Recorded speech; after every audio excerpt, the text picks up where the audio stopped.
ng bayan, maasahan anumang panahon. Magandang araw po sa ating lahat. Narito ang update sa lagay ng panahon ngayong Sabado, June 15, 2024. Patuloy na nakakaapekto ang habagat o southwest monsoon sa western sections ng Southern Luzon, Visayas at Mindanao. Samantalang easterlies naman ang nakakaapekto sa silangang bahagi ng bansa at localized thunderstorms naman ang magpapaulan sa natitirang bahagi ng bansa lalo na sa hapon at gabi. Ngayong araw asahan ang mga pag-ulan dahil sa epekto ng habagat o southwest monsoon sa mga lalawigan ng Palawan, Occidental Mindoro, western section ng Visayas, particular sa Antique, Iloilo, Capiz, Aklan, Romblon, at magpapaulan din ang habagat sa bahagi ng Zamboanga Peninsula, Basilan, Sulu at Tawi-Tawi. Ang mga lugar na ito ay posibleng makaranas ng katamtaman hanggang sa malalakas na pag-ulan at posible ang mga pagbaha at pagguho ng lupa, kaya mag-ingat po sa mga kababayan natin dyan.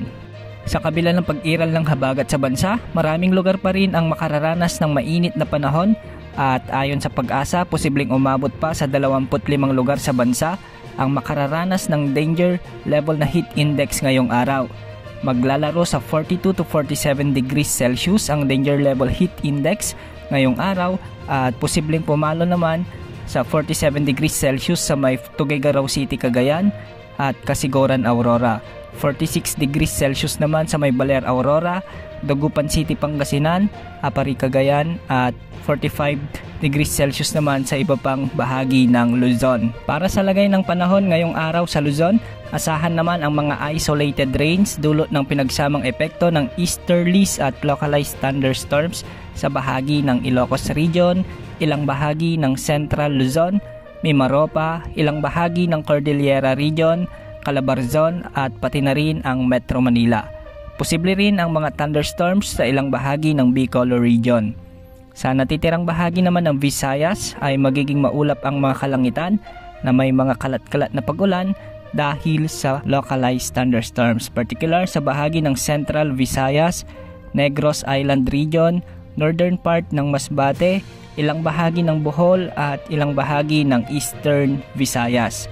At sa natitirang bahagi naman ng Mindanao ay magiging makulimlim ang mga kalangitan at may mga tsansa ng mga pag-ulan sa bahagi ng Agusan Provinces, Bukidnon, Cotabato, Compostela Valley, Sultan Kudarat at Maguindanao, kasama na ang ilang bahagi ng Surigao Provinces lalo na pagsapit ng hapon at gabi.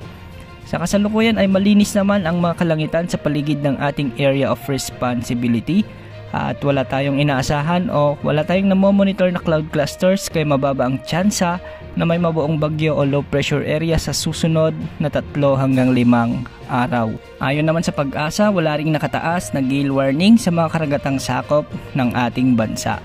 Samantala, ang pag-iral ng southwest monsoon sa bansa ay posibleng lumakas at magtagal muli at posible ring unti-unti itong tataas at sa susunod na mga araw ay posible itong umabot sa bahagi ng western sections ng Luzon. Yan ang update sa lagay ng panahon. Ito po ang weather update ng bayan, maaasahan anumang panahon.